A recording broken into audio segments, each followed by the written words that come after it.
जय हिंद साथियों, आप मेरे साथ में जुड़ेंगे, एक बार लाइक शेयर सब्सक्राइब करेंगे अपने YouTube channel all exam class को। साथियों, मैं लेके आया हूँ कुछ ऐसे इंपॉर्टेंट क्वेश्चन जो बार बार हमारे एग्जाम में बने, यानी कि आपको पता है आप बच्चे, आप सभी ने जो एग्जाम दिए हैं अभी, जैसे कि हम आप मान के चले, आप बच्चे जैसे आपने कि 19 और जो 20 का जो एग्जाम दिया है, आपको पता है आरआरबी टेक्नीशियन का, दोस्त आरआरबी टेक्नीशियन का जो पेपर दिया है ना, उसके लिए इंपॉर्टेंट क्वेश्चन क्या क्या बने हैं, किस टाइप के साइंस के जीके के जो क्वेश्चन पूछे गए हैं मेरे दोस्त, वो सारे इंपॉर्टेंट क्वेश्चन है। उसके आधार पर एक ऐसा पेपर लेकर आया जो 23 से लेकर मेरे दोस्त आपके 29 दिसंबर तक सारे क्वेश्चन आपके एग्जाम में देखने लायक क्वेश्चन है। तो एक बार इसे लाइक शेयर सब्सक्राइब वाला बटन अभी तक नहीं दबाया अपने YouTube channel all exam class का, दोस्त, ठीक है ना। ऑल एग्जाम क्लास का तो एक बार जल्दी से दबा देंगे और लाइक शेयर सब्सक्राइब कर लेंगे और मेरे साथ में जुड़ना आप नहीं भूलेंगे। तो आज का सेशन का पहला क्वेश्चन आपके सामने है मेरे भाई, देखिए और इसका उत्तर देने की कोशिश आप कीजिए। वीडियो में एंट्री की है तो मैं कहूंगा सभी सवालों को तैयार करिएगा और अपने एग्जाम को बड़ी ही आसानी से क्रैक कीजिएगा।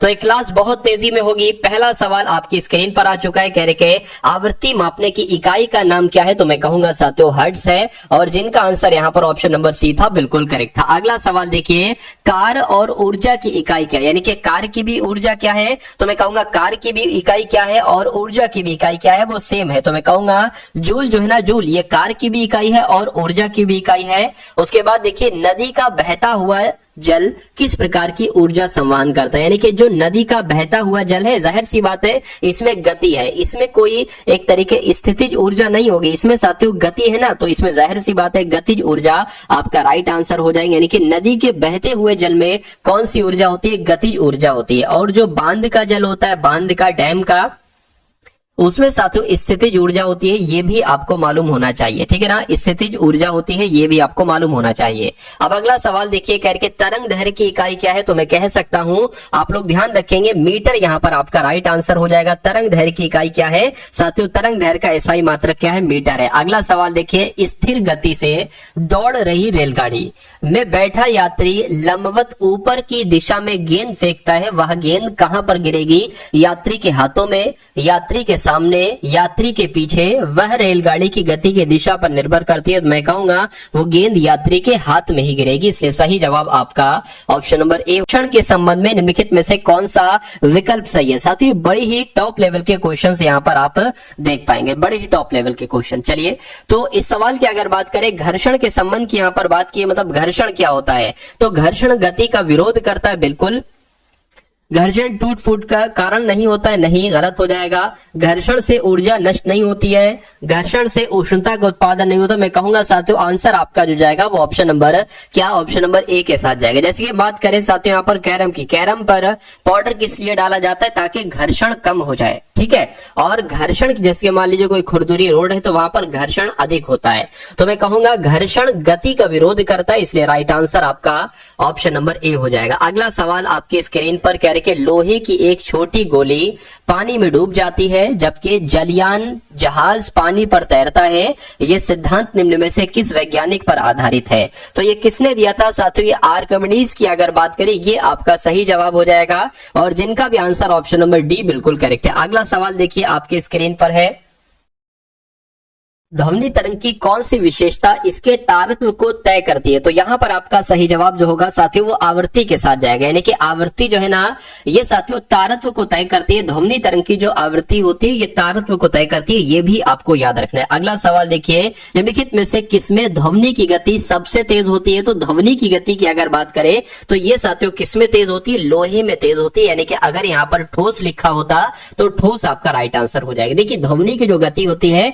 वो सबसे अधिक ठोस में होती है, उसके बाद साथियों ठोस की अगर बात करें उसके बाद द्रव हो जाएगा और उसके बाद साथियों गैस हो जाएगा। उसके बाद देखिए अगला सवाल है, करके ध्वनि निम्नलिखित में से किस माध्यम में यात्रा नहीं करती है, तो मैंने अभी आपको बताया ठोस, द्रव, गैस में साथियों यात्रा करती है, यानी कि गैस में यात्रा करती है, द्रव में यात्रा करती है, किसी धातु यानी कि ठोस में यात्रा करती है, लेकिन निर्वात में यात्रा नहीं करती है, नहीं करती है, तो ये आपका राइट आंसर है। अगला सवाल देखिए साथियों, अगर आपने अभी तक इस वीडियो को लाइक नहीं किया है तो मैं रिक्वेस्ट करूंगा कि वीडियो को लाइक कर दीजिए और अगर चैनल पर नए हैं और अपने आरआरबी टेक्नीशियन के एग्जाम को क्रैक करना चाहते हैं तो इस चैनल को जरूर सब्सक्राइब कर दीजिए, क्योंकि आपको इस चैनल के माध्यम से जो भी कंटेंट दिया जाएगा वो एकदम साथियों ऐसा कंटेंट दिया जाएगा जिसको पढ़ के वही आपको डायरेक्ट लगभग साथियों आपको एग्जाम में दिखे। तो इसलिए इस चैनल को साथियों सब्सक्राइब कर दीजिए, ठीक है। चलिए तो इसके बाद देखते हैं, किसी व्यक्ति का पूरा प्रतिबिंब देखने के लिए एक समतल दर्पण की न्यूनतम ऊंचाई कितनी होनी चाहिए?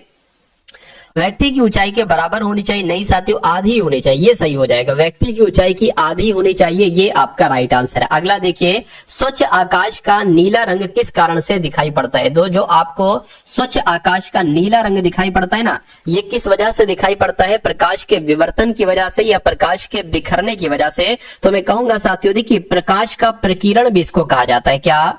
प्रकाश का बिखरना कह लो या प्रकाश का प्रकीर्ण कह लो। तो अगर आपके एग्जाम में सवाल आए कि स्वच्छ आकाश का नीला रंग क्यों दिखाई पड़ता है, तो प्रकाश के प्रकीर्ण की वजह से ये हो जाएगा, या इसको ये कह लो प्रकाश के बिखरने की वजह से। तो जिनका आंसर ऑप्शन नंबर बी था बिल्कुल करेक्ट था। अगला सवाल देखिए, ओम के नियम के अनुसार निम्नलिखित में से कौन सा समीकरण सही है बताइए? तो मैं कहूंगा साथियों आर बराबर वी बटे आई होता है। क्या? आर बराबर वी बटे आई होता है। तो ऐसा कहां पर लिखा हुआ है? ऐसा ऑप्शन नंबर बी में लिखा हुआ है। उसके बाद देखिए नेक्स्ट नंबर का साथियों सवाल आपकी स्क्रीन पर है। इस सवाल को साथियों देखिए और फटाफट मुझे आंसर आप लोग बता दीजिए। क्या आपसे यहाँ पर साथियों पूछा जा रहा है, कह रहे कि बिजली का प्रवाह सर्किट में कब होता है? तो बिजली का प्रवाह सर्किट में कब होता है? स्विच चालू होने पर, स्विच बंद होने पर, स्विच बंद या चालू होने पर, इनमें से कोई वोल्टेज नहीं, बताइए। चलिए, तो मैं कहूंगा साथियों स्विच बंद होने पर, ये आपका राइट आंसर हो जाएगा, क्योंकि नॉर्मली अगर बात करें स्विच ऑन होने पर परिपथ बंद हो जाता है और धारा प्रवाह होने लगती है, ठीक है ना।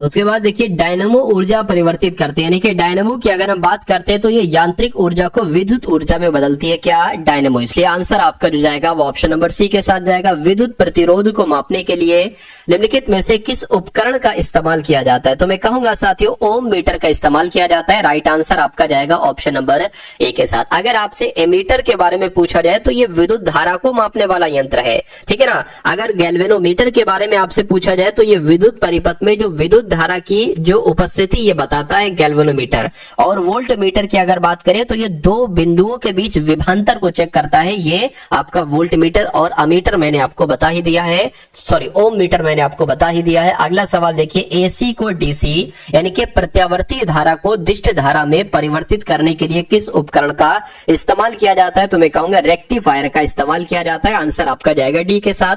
अगला सवाल देखिए, 12 वोल्ट के विभवांतर वाले दो बिंदुओं के बीच 5C के आवेश को स्थानांतरित करने में किए जाने वाले कार्य का मान कितना होगा? तो यहां पर साथियों आपसे क्या पूछा जा रहा है? आपसे कार्य के बारे में पूछा जा रहा है, बताइए। यानी कि अगर वर्क की अगर बात करें, कार्य की अगर बात करें तो कार्य कैसे चेक करेंगे साथियों? कार्य बराबर हो जाएगा आपका विभवांतर, क्या? विभवांतर गुणा आवेश हो जाएगा। क्या? विभवांतर और आवेश यहां पर हो जाएगा। विभवांतर कितना यहां पर है साथियों? कार्य की अगर बात करें, विभवांतर यहां पर 12 वोल्ट का है तो यहां पर 12 आ जाएगा। और आवेश की अगर बात करें साथियों 5 कूलम हो जाएगी। तो मैं कहूंगा कार्य आपका कितना आ जाएगा? साफ 12 पंजे 60, यानी कि कार्य आपका कितना आ जाएगा? 60 जूल आपका कार्य आ जाएगा। और 60 जूल कहां पर लिखा हुआ है? ऑप्शन नंबर सी में लिखा हुआ है। अब अगला सवाल देखिए, कह रहे कि इलेक्ट्रॉनिक संचार प्रणाली की 3 बुनियादी इकाइयां कौन सी है? बहुत इंपॉर्टेंट क्वेश्चन है, स्टार लगाकर साथियों इसको नोट डाउन करिएगा।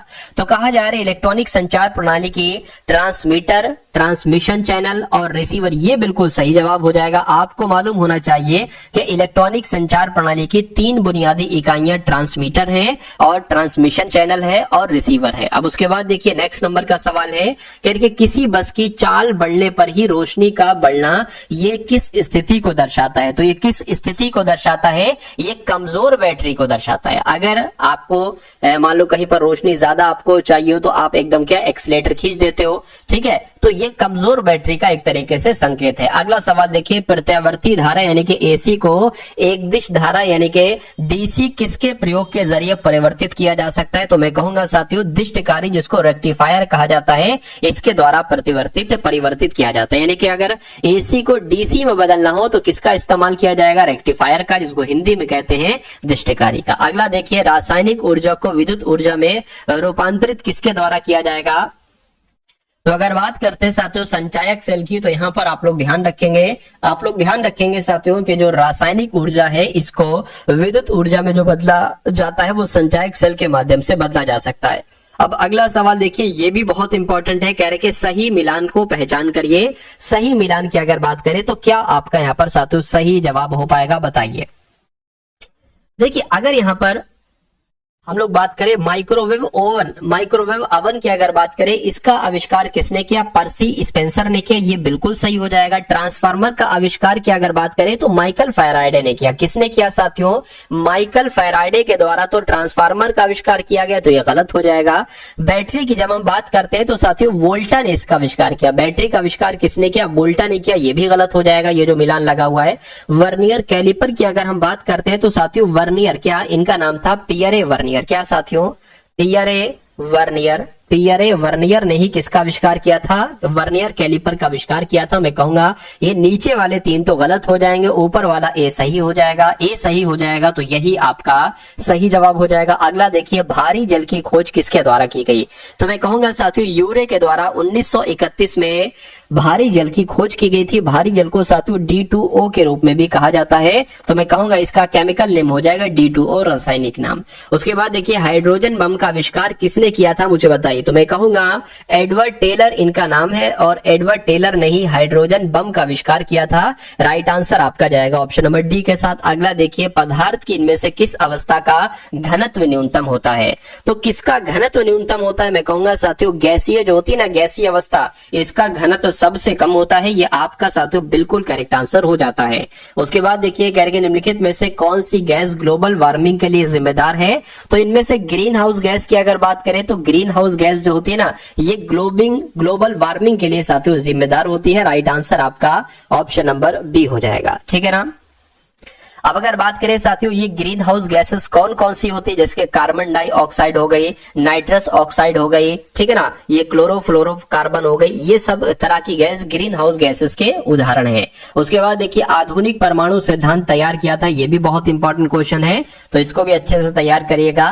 देखिए, जॉन डाल्टन की अगर बात करते हैं तो जॉन डाल्टन ही आधुनिक परमाणु सिद्धांत तैयार किए जाने वाले व्यक्ति हैं। यानी कि अगर डायरेक्ट आपसे पूछा जाए कि आधुनिक परमाणु सिद्धांत तैयार किया था, तो जॉन डाल्टन आपको बता देना है। शुष्क सेल में जो प्रयुक्त कैथोड है साथियों, वो एक तरीके से क्या है, तो मैं कहूंगा जस्ते की होती है। राइट आंसर आपका जाएगा डी के साथ। अगला देखिए, निम्नलिखित में से किसका अधिकतम तापजनक मान होता है? तो किसकी बात चल रही है? मैं कहूंगा हाइड्रोजन की बात चल रही है, क्योंकि हाइड्रोजन का सबसे ज्यादा तापजनक मान होता है। राइट आंसर आपका ए हो जाता है। उसके बाद देखिए, नेक्स्ट नंबर का सवाल है साथियों, आपसे पूछा जा रहा है बोर्डो मिश्रण की खोज किसके द्वारा की गई? तो बोर्डो मिश्रण की अगर बात करें तो साथियों मिलर डेट के द्वारा ही, क्या मिलर डेट के द्वारा ही बोर्डो मिश्रण की खोज की गई। राइट आंसर आपका डी हो जाता है। अगला देखिए, निम्नलिखित में से सबसे अधिक ऋण विद्युतीय तत्व कौन सा है? तो कौन सा है साथियों, आप लोग भी ध्यान रखेंगे, फ्लोरीन है। क्या सबसे अधिक ऋण विद्युतीय तत्व कौन सा है साथियों? फ्लोरीन है। उसके बाद देखिए, निम्नलिखित में से कौन सा हैबर प्रोसेस का उपयोग करके उत्पादित किया जाता है? तो अमोनिया। बहुत बार आपसे पूछा जा चुका है कि हैबर प्रोसेस का उपयोग करके उत्पादित किया जाता है, तो अमोनिया आपको बता देना है। निम्नलिखित में से कौन सा पदार्थ समुद्री जल से निकाली गई है? यानी कि कौन सा पदार्थ समुद्री जल से निकाला गया है? तो मैं कहूंगा अगर ब्रोमीन की अगर बात करें तो इसको साथियों समुद्र के जल से निकाला जाता है। अगला देखिए कि हीरा तथा ग्रेफाइट में समान है, यानी कि हीरा और ग्रेफाइट का जो परमाणु भार होता है ना साथियों, वो इक्वल होता है, वो समान होता है, इसलिए राइट आंसर आपका जाएगा डी के साथ। अगला देखिए, सीसा पेंसिल में प्रयुक्त तत्व है, तो सीसे में और पेंसिल में कौन से तत्व का इस्तेमाल किया जाता है? मैं कहूंगा साथियों किसका इस्तेमाल किया जाता है, बताइए। तो कार्बन का इस्तेमाल किया जाता है। कार्बन आपका यहाँ पर बिल्कुल करेक्ट आंसर हो जाता है। अगला देखिए कि नींबू में जो एसिड पाया जाता है वो कौन सा एसिड पाया जाता है बताइए। तो सिट्रिक एसिड पाया जाता है। नींबू की अगर बात करें साइट्रिक एसिड पाया जाता है, ठीक है ना। लैक्टिक अम्ल की अगर बात करें, लैक्टिक एसिड की अगर बात करें तो ये किस में पाया जाता है, ये दूध में पाया जाता है। किसमें साथियों, दूध में। और मौलिक अम्ल की अगर बात करते हैं साथियों, ये सेब में पाया जाता है। किसमें पाया जाता है, सेब में पाया जाता है। और टार्ट्रिक एसिड की अगर बात करें तो ये इमली में पाया जाता है। कहां पर साथियों, इमली में। तो ये चारों आप लोग ध्यान रखेंगे, यहां से एक सवाल आपका बन सकता है। अगला देखिए, इनमें से किस प्रकार के कोयले में सबसे अधिक कार्बन सामग्री होती है। तो किसकी बात चल रही है, मैं कहूंगा एंथ्रासाइट टाइप का जो कोयला होता है इसमें सबसे अधिक कार्बन सामग्री होती है। ये आपका बिल्कुल करेक्ट आंसर हो जाएगा। वैसे कोयले 4 प्रकार के होते हैं। कौन कौन से, बिटुमिनस हो गया, लिग्नाइट हो गया, पीट हो गया और एंथ्रासाइट हो गया। 4 प्रकार के होते हैं। जो सबसे कोयले की उत्तम किस्म कहलाई जाती है वो एंथ्रासाइट ही साथियों कहलाई जाती है, ठीक है ना। चलिए उसके बाद देखिए अगला सवाल है, किस उद्देश्य से पोटेशियम ब्रोमाइड का उपयोग किया जाता है। तो क्यों किया जाता है, फोटोग्राफी के लिए किया जाता है। किसका इस्तेमाल, पोटेशियम ब्रोमाइड का इस्तेमाल। अब अगला देखिए उसके बाद, प्लास्टर ऑफ पेरिस में क्या सल्फेट का एक महीन सफेद पाउडर होता है। किसकी बात चल रही है, मैं कहूंगा कैल्शियम की बात चल रही है।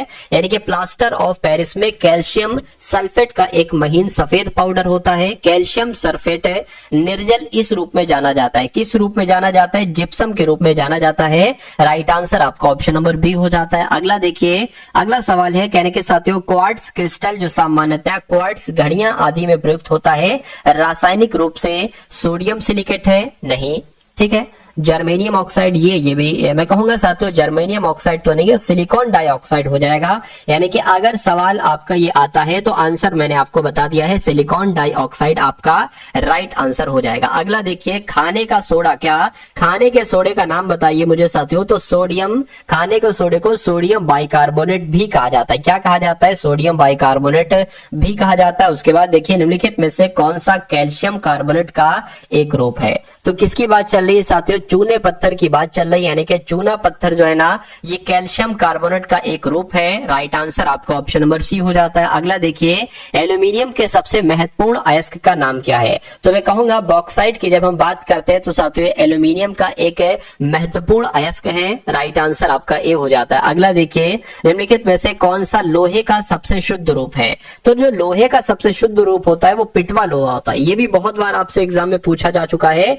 तो इसको साथियों रोट आयरन भी कहा जाता है। ये सबसे शुद्ध रूप होता है साथियों लोहे का, पिटवा लोहा इसका राइट आंसर हो जाता है। उसके बाद देखिए नेक्स्ट नंबर का सवाल है, करके भोजन में रसायन किस उद्देश्य से मिलाया जाता है। तो उसके संरक्षण के लिए मिलाया जाता है। क्या भोजन के संरक्षण के उद्देश्य से साथियों उसमें रसायन मिलाया जाता है। राइट आंसर आपका सी के साथ है। अगला देखिए, निम्नलिखित में से कौन सा कीमती पत्थर एक तत्व से बना है और एक यौगिक नहीं है, बताइए। तो मैं कहूंगा हीरा आपका यहाँ पर सही जवाब हो जाएगा। क्या कि एक ये कीमती पत्थर है जो एक तत्व है और ये एक यौगिक नहीं है। चलिए अगला देखिए, प्राकृतिक रबर के बारे में निम्नलिखित में से कौन सा कथन सही है, बताइए।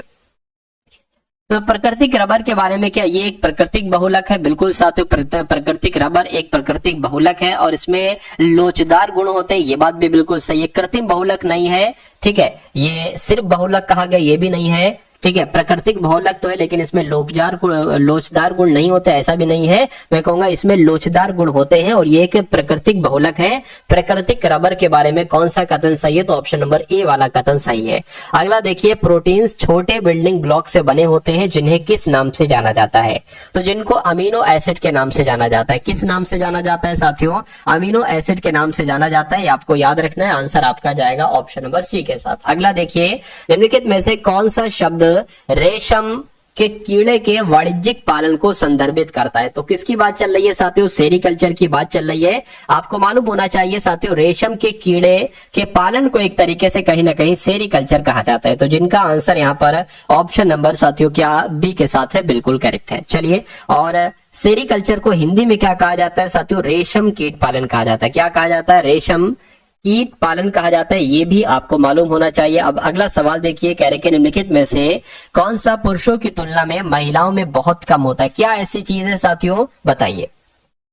मतलब कौन सा रोग जो होता है पुरुषों की तुलना में महिलाओं में बहुत कम होता है? निकट दृष्टि दोष, किडनी में पथरी, ब्रेन ट्यूमर, वर्णनता।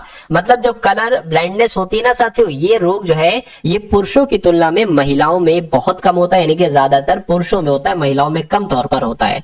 उसके बाद देखिए, पर्याप्त मात्रा में कार्बोहाइड्रेट प्राप्त करने के लिए व्यक्ति को पर्याप्त मात्रा में मांस खाना चाहिए, चावल खाना चाहिए, गाजर खाना चाहिए या साथियों मछली खाना चाहिए। तो मैं कहूंगा चावल आपका यहाँ पर राइट आंसर हो जाएगा। कार्बोहाइड्रेट की भरपूर मात्रा आपको मिल जाएगी चावल से। उसके बाद देखिए, हाइपोक्सीमिया क्या है, ये आपसे एक बार पूछा जा चुका है, ठीक है, कई बार आपसे पूछा जा चुका है सवाल कि हाइपोक्सीमिया क्या है। तो मैं कहूंगा रक्त में ऑक्सीजन के निम्न स्तर को क्या कहा जाता है? हाइपोक्सीमिया कहा जाता है। सही जवाब आपका ए के साथ जाएगा। निम्नलिखित पशुओं में से कौन सा पशु स्तनपायी प्राणी का समूह नहीं है? तो स्तनपायी प्राणी की अगर बात करें, कंगारू है, उसके अलावा साथों हिप्पोपोटामस है, वेल है, लेकिन अगर बात करते हैं साथों इसको लियोडोन है, तो मैं कहूंगा नहीं है, तो ये आपका साथियों बिल्कुल करेक्ट आंसर है, क्योंकि ये मत्स्य वर्ग का प्राणी है। क्या साथियों, ये एक तरीके से अगर बात करें तो ये मत्स्य वर्ग का प्राणी है, ये पशु स्तनपायी प्राणी समूह नहीं है। उसके बाद देखिए, मकड़ी में श्वसन अंग कौन सा है? तो जो एक तरीके से बुक लंग्स की अगर बात करते हैं तो यही मकड़ी का श्वसन अंग है, यहीं से वो सांस लेती है, बुक्स लंग्स इसका राइट आंसर हो जाता है। किस रक्त समूह को सार्वत्रिक दाता कहा जाता है? तो यहाँ पर अगर बात करें साथियों, जो आपका ब्लड ग्रुप ओ होता है इसको क्या कहा जाता है? सार्वत्रिक दाता कहा जाता है। रक्त समूह की खोज 1900 में लैंडस्टीनर के द्वारा की गई थी, ये भी आपको साथियों मालूम होना चाहिए। चलिए भाई, उसके बाद देखिए, कह रहे कि लाल रक्त दिखाई देने का कारण क्या है? तो लाल रक्त दिखाई देने यानी कि जो रक्त होता है, रक्त ये रेड कलर का दिखाई देता है। क्यों? क्योंकि हीमोग्लोबिन की वजह से दिखाई देता है। ये आपको ध्यान रखना है। हीमोग्लोबिन लाल रक्त कोशिकाओं का अंदर का एक प्रोटीन है। निम्नलिखित में से किसका वहन करता है? तो किसका वहन करता है? मैं कहूंगा ऑक्सीजन का वहन करता है। सही जवाब आपका ऑप्शन नंबर ए हो जाता है। उसके बाद देखिए, मानव शरीर का रक्त बैंक कहलाया जाता है। तो मानव शरीर का रक्त बैंक यानी कि ब्लड बैंक किसे कहा जाता है? ये सवाल आपसे कई बार पूछा जा चुका है। मनुष्य के उस अंग यानी कि भाग की पहचान करें जो श्वसन प्रक्रिया से संबंधित नहीं है, बताइए। तो वायु कोशिका है, उसके अलावा सूक्ष्म श्वास नली भी है, लेकिन केशिका स्तवक की अगर बात करें ये नहीं है, और फुफ्फुस आवरण भी है। तो मैं कहूंगा इस सवाल का जवाब आपका जो जाएगा वो किस ऑप्शन के साथ जाएगा? वो ऑप्शन नंबर सी के साथ जाएगा। अब उसके बाद देख लीजिए, नेक्स्ट नंबर का साथियों सवाल है आपकी स्क्रीन पर। उसके बाद देखिए, फेफड़ों की बाहरी आवरण परत को साथियों क्या कहा जाता है? तो यहाँ पर आप लोग ध्यान रखें, उसको फुफ्फुस आवरण कहा जाता है। क्या कहा जाता है साथियों? फुफ्फुस आवरण कहा जाता है। अगर ये सवाल आपके एग्जाम में आएगा तो मैं चाहूंगा कि आप इसका बहुत आराम से सवालों का जवाब दे देंगे। उसके बाद देखिए, निम्नलिखित में से कौन सी तंत्रिका तंत्र की मूल संरचनात्मक और क्रियात्मक इकाई है? तो यहाँ पर आपका राइट आंसर न्यूरॉन के साथ जाएगा। ये सवाल भी साथियों कई बार आपसे पूछा जा चुका है कि कौन सी तंत्रिका तंत्र की मूल संरचनात्मक और क्रियात्मक इकाई है? तो मैं कहूंगा न्यूरॉन है। उसके बाद देखिए, रेटिना पर नेत्र द्वारा निर्मित प्रतिबिंब होता है। तो कैसा साथियों प्रतिबिंब होता है? मैं कहूंगा वास्तविक, उल्टा और छोटा होता है। और ऐसा कहां पर लिखा हुआ है साथियों? ऐसा ऑप्शन नंबर ए में लिखा हुआ है। अगला देखिए, किस हार्मोन का उपयोग तृणनाशक के रूप में किया जाता है? तो किसकी बात चल रही? मैं कहूंगा साथियों 2,4-D की अगर हम बात करते हैं तो इस हार्मोन का उपयोग तृणनाशक के रूप में किया जाता है। राइट आंसर आपका सी के साथ जाएगा। अगला देखिए, विटामिन डी की कमी से कौन सा रोग होता है? तो विटामिन डी की कमी से अगर बात करें तो ठीक है ना, ऑस्टियोमैलेशिया नामक एक रोग होता है जो कि विटामिन डी की कमी से हो जाता है। उसके बाद देखिए, निम्नलिखित में से कौन सा विकल्प माइक्रो न्यूट्रिएंट नहीं है? तो माइक्रो न्यूट्रिएंट नहीं है, कौन सा नहीं है? तो मैं कहूंगा लोहा, सोडियम तो है, नाइट्रोजन नहीं है। अब नहीं है तो ये आपका राइट आंसर है। अगला देखिए, निम्नलिखित में से किसे कोबालामिन के नाम से जाना जाता है? तो अगर विटामिन B12 की अगर बात करते हैं, विटामिन B12 की अगर बात करते हैं तो मैं कहूंगा इसका रासायनिक नाम क्या है? कोबालामिन है। राइट आंसर आपका ए हो जाता है। उसके बाद देखिए, नेक्स्ट नंबर का सवाल है आपसे पूछा जा रहा है साथियों यहाँ पर कि इनमें से कौन सा विटामिन वसा में घुलनशील नहीं है? तो वसा में साथियों क्या पूछा जा रहा है? वसा में कौन सा विटामिन घुलनशील नहीं है, ये आपको यहाँ पर बताना है। चलिए देखिए, वसा में कौन कौन से विटामिन घुलनशील है? तो विटामिन ए घुलनशील है, ठीक है, विटामिन डी घुलनशील है, विटामिन ई है और साथियों विटामिन के है। इसको हम ऐसे भी लिख सकते हैं, जो वसा में घुलनशील विटामिन है वो साथियों कीड़ा है, KEDA। ठीक, यानी कि विटामिन के, vitamin E, vitamin A, vitamin D, vitamin A. अब बचे कौन कौन से विटामिन जो वो जल में घुलनशील हो जाएंगे, कौन कौन से विटामिन बचे साथियों, ठीक है। तो यहाँ पर विटामिन बी आ जाएगा और सी आ जाएगा। तो मैं कहूंगा बी और सी में से सी यहाँ पर लिखा हुआ है, तो सी आपका राइट आंसर हो जाएगा। यानी कि कौन सा विटामिन वसा में घुलनशील नहीं है, तो मैं कहूंगा विटामिन सी नहीं है। उसके बाद देखिए अगला सवाल है, निम्नलिखित में से कौन सही सुमेलित नहीं है। तो इनमें से कौन सा सही सुमेलित नहीं है ये आपको बताना है, बताइए। तो विटामिन सी का रासायनिक नाम क्या, एस्कार्बिक अम्ल होता है, मैं कहूंगा बिल्कुल। विटामिन बी वन का रासायनिक नाम थायमीन होता है, ये भी बिल्कुल सही है। विटामिन डी की अगर बात करें, रेटिनॉल थोड़ी ना होता है साथियों, विटामिन डी का रासायनिक नाम रेटिनॉल नहीं होता, बल्कि क्या होता है, कैल्सीफेरॉल होता है। क्या होता है साथियों, कैल्सीफेरॉल होता है। तो मैं कहूंगा कौन सा सुमेलित नहीं है, ऑप्शन नंबर सी वाला सुमेलित नहीं है। अब नहीं है तो यही आपका राइट आंसर। उसके अलावा विटामिन के का रासायनिक नाम फिलोक्विनोन होता है। नेक्स्ट नंबर का सवाल है, कह रहे कि हाल ही में किसे अरुणाचल थिएटर फेस्टिवल का महोत्सव राजदूत नियुक्त किया गया। तो अब देखिए 70 क्वेश्चन आप लोगों ने देख लिए यहाँ पर विज्ञान के, और अब यहाँ पर लगभग 30 क्वेश्चन आप लोग देखेंगे करंट अफेयर के। कौन से साथियों, करंट अफेयर के यहाँ पर 30 क्वेश्चंस देखेंगे। तो क्या पूछा जा रहा है, कह रहे कि किसे अरुणाचल थिएटर फेस्टिवल का महोत्सव राजदूत नियुक्त किया गया है। तो पंकज त्रिपाठी को नियुक्त किया गया है। उसके बाद देखिए हाल ही में अमेरिका के नवनिर्वाचित राष्ट्रपति डोनाल्ड ट्रंप ने किसे वित्त मंत्री के रूप में नामित किया है। तो इनका नाम है स्कॉट बेसेंट, और इनको अमेरिका के राष्ट्रपति डोनाल्ड ट्रंप ने वित्त मंत्री के रूप में नामित किया है। उसके बाद देखिए किसने 5वीं बार बिली जीन किंग कप खिताब जीता है। तो ये साथियों इटली देश ने जीता है। किस देश ने जीता है, इटली देश ने जीता है। उसके बाद देखिए खाद्य जनित बीमारियों को राष्ट्रीय आपदा घोषित किया है। तो किसने किया है, मैं कहूंगा दक्षिण अफ्रीका की अगर बात करें तो दक्षिण अफ्रीका देश ने खाद्य जनित बीमारियों को राष्ट्रीय आपदा घोषित किया है। ये आपको साथियों मालूम होना चाहिए। अगला सवाल आपकी स्क्रीन पर कह रहे कि हाल ही में किसने jobs at your door step report launch की है। तो धर्मेंद्र प्रधान की अगर बात करें, धर्मेंद्र प्रधान ने नहीं jobs at your door step report को लॉन्च किया है। उसके बाद देखिए कहां भारत की अत्याधुनिक संपीड़ित बायोगैस संयंत्र के साथ आधुनिक आत्मनिर्भर गौशाला का उद्घाटन किया गया। तो कहां पर किया गया है ये आपसे पूछा जा रहा है, बताइए।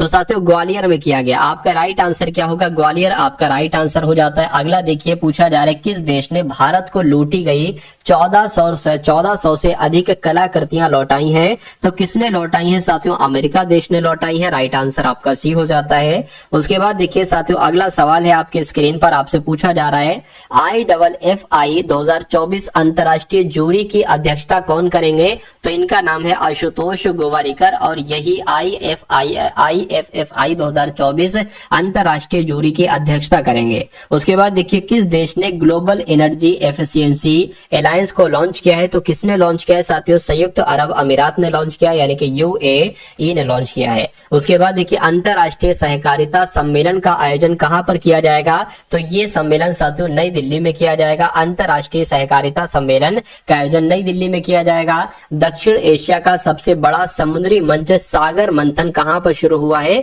तो सागर मंथन कहां पर शुरू हुआ, मैं कहूंगा नई दिल्ली में ही सागर मंथन को शुरू किया गया है। और उसके बाद देखिए कि किस देश ने 2 लाख कुशल लोगों को वीजा देने की घोषणा की है। तो किसकी बात चल रही है साथियों, क्या आपका राइट आंसर होगा, जर्मनी आपका सही जवाब हो जाएगा। यानी कि जर्मनी देश ने 2 लाख कुशल लोगों को वीजा देने की घोषणा की है। अगला देखिए किस राज्य सरकार ने इलेक्ट्रिक वाहनों को सड़क और रजिस्ट्रेशन करों पर 100% छूट का ऐलान किया है। तो किस राज्य की बात चल रही है साथियों, तमिलनाडु की बात चल रही है। यानी कि तमिलनाडु राज्य सरकार ने इलेक्ट्रिक वाहनों को सड़क रजिस्ट्रेशन करों पर 100% छूट का ऐलान किया है। प्रधानमंत्री मोदी ने किसके राष्ट्रपति को एक सिल्वर पंचामृत कलश बर्तन उपहार में दिए हैं। तो किसकी बात चल रही है, क्या आपका राइट आंसर होगा, नाइजीरिया आपका राइट आंसर हो जाएगा। अगला सवाल देखिए करके किसे व्हाइट हाउस प्रेस सचिव नियुक्त किया गया है। तो किसको नियुक्त किया गया है, ये आपसे जरूर पूछा जाएगा एग्जाम में। यहाँ पर आपका राइट आंसर कैरोलिन लेविट हो जाएगा, यानी कि कैरोलिन लेविट को ही व्हाइट हाउस प्रेस सचिव नियुक्त किया गया है। आंसर आपका जाएगा सी के साथ। अगला सवाल, एक रिपोर्ट के अनुसार वैश्विक मधुमेह के 1/4 मामले किस देश में पाए गए हैं। तो अपने देश भारत में साथियों पाए गए हैं। राइट आंसर आपका बी होता है। अगला देखिए इस भारतीय टेनिस खिलाड़ी ने संन्यास की घोषणा की है। तो संन्यास की घोषणा किसने की है? मैं कहूंगा साथियों प्रजनेश गुणेश्वरन इनका नाम है, और प्रजनेश गुणेश्वरन ने ही साथियों भारतीय टेनिस खिलाड़ी यह है एक, और इन्होंने साथियों संन्यास की घोषणा की है। उसके बाद देखिए, कौन सा देश भारतीय बिजली ग्रिड के माध्यम से बांग्लादेश को बिजली का निर्यात करेगा? तो कौन सा करेगा साथियों? मैं कहूंगा यहां पर आपका राइट आंसर क्या हो जाएगा, बताइए।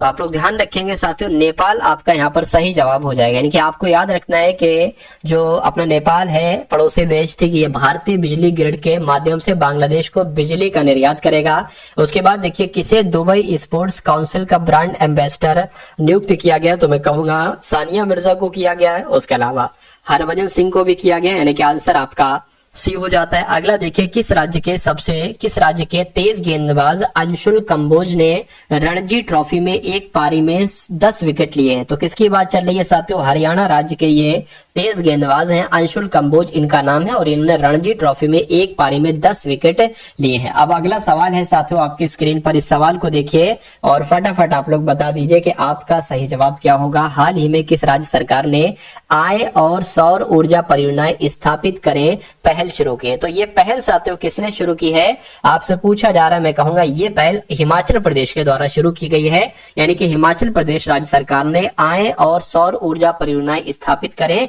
नामक एक पहल का अनावरण किया है, एक पहल को शुरू किया है। उसके बाद देखिए, प्रधानमंत्री मोदी किस देश की आधिकारिक यात्रा पर गए हैं? तो मैं कहूंगा ये नाइजीरिया की यात्रा पर गए हैं अभी हाल फिलहाल में ही। उसके बाद देखिए कि अनुराग श्रीवास्तव को किस देश में भारत का अगला उच्चायुक्त नियुक्त किया जाएगा? तो इनको कहां पर उच्चायुक्त नियुक्त किया जाएगा? मॉरिशस में किया जाएगा। किसको? अनुराग श्रीवास्तव को मॉरिशस में भारत का अगला उच्चायुक्त नियुक्त किया जाएगा। नेक्स्ट नंबर का सवाल है, कह रहे कि हाल ही में पहले बोडोलैंड महोत्सव का उद्घाटन कहां पर किया गया है? तो साथियों ये नई दिल्ली में किया गया है उद्घाटन। किसका उद्घाटन? बोडोलैंड महोत्सव का उद्घाटन नई दिल्ली में किया गया है। अगला देखिए, हाल ही में चीन ने कहा मेगा पोर्ट का अनावरण किया है? तो साथियों मेगा पोर्ट का अनावरण जो किया है वो पेरू में किया है। कहां पर साथियों किया है? चीन ने पेरू में किया है। उसके बाद देखिए, किस एयरपोर्ट को डिजिटल नवाचारों के लिए वैश्विक पुरस्कार मिला है? तो मैं कहूंगा हैदराबाद एयरपोर्ट को डिजिटल नवाचारों के लिए वैश्विक पुरस्कार दिया गया है। वीवो ने किसे अपनी वाई सीरीज स्मार्टफोन्स के लिए ब्रांड एम्बेसडर बनाया है? तो किसकी बात चल रही है? क्या आपका राइट आंसर होगा साथियों? सुहान खान आपका राइट आंसर हो जाएगा, क्योंकि वीवो ने सुहान खान को अपनी वाई सीरीज स्मार्टफोन्स के लिए ब्रांड एम्बेसडर बनाया है। दिल्ली के सराय काले खां चौक का नाम बदलकर क्या कर दिया गया है? तो इसका नाम बिरसा मुंडा चौक कर दिया गया। क्या कर दिया गया? बिरसा मुंडा चौक कर दिया गया है। आंसर आपका जाएगा बी के साथ। उसके बाद देखिए, गृह मंत्रालय ने कहा कि 6 पुलिस स्टेशनों के अधिकतर क्षेत्र को अशांत क्षेत्र घोषित किया है। तो साथियों किसकी बात चल रही है? क्या आपका राइट आंसर यहाँ पर हो सकता है? मैं कहूंगा मणिपुर आपका राइट आंसर हो जाएगा। देखिए, गृह मंत्रालय ने मणिपुर के 6 पुलिस स्टेशनों के क्षेत्र को अशांत क्षेत्र घोषित कर दिया है। किसके द्वारा? पर्यावरण के अनुकूल बायोग्रेडेबल फोम बनाया गया है। तो किसकी बात चल रही है साथियों? आप लोग ध्यान रखेंगे, IISc बेंगलुरु की बात चल रही है। ये आपका बिल्कुल करेक्ट आंसर हो जाता है। अगला सवाल कह रहे हैं कहां प्रसिद्ध जौल जीबी मेले का उद्घाटन किया गया है? तो ये उत्तराखंड में किया गया। कहां पर साथियों? जो जौल जीबी मेला लगा है ना, ये उत्तराखंड में लगा है। उसके बाद देखिए, 15 नवंबर को किस राज्य की स्थापना दिवस मनाई जाती है? तो कहां की अगर बात करें साथियों? झारखंड आप लोग यहां पर याद रखेंगे, झारखंड आपका बिल्कुल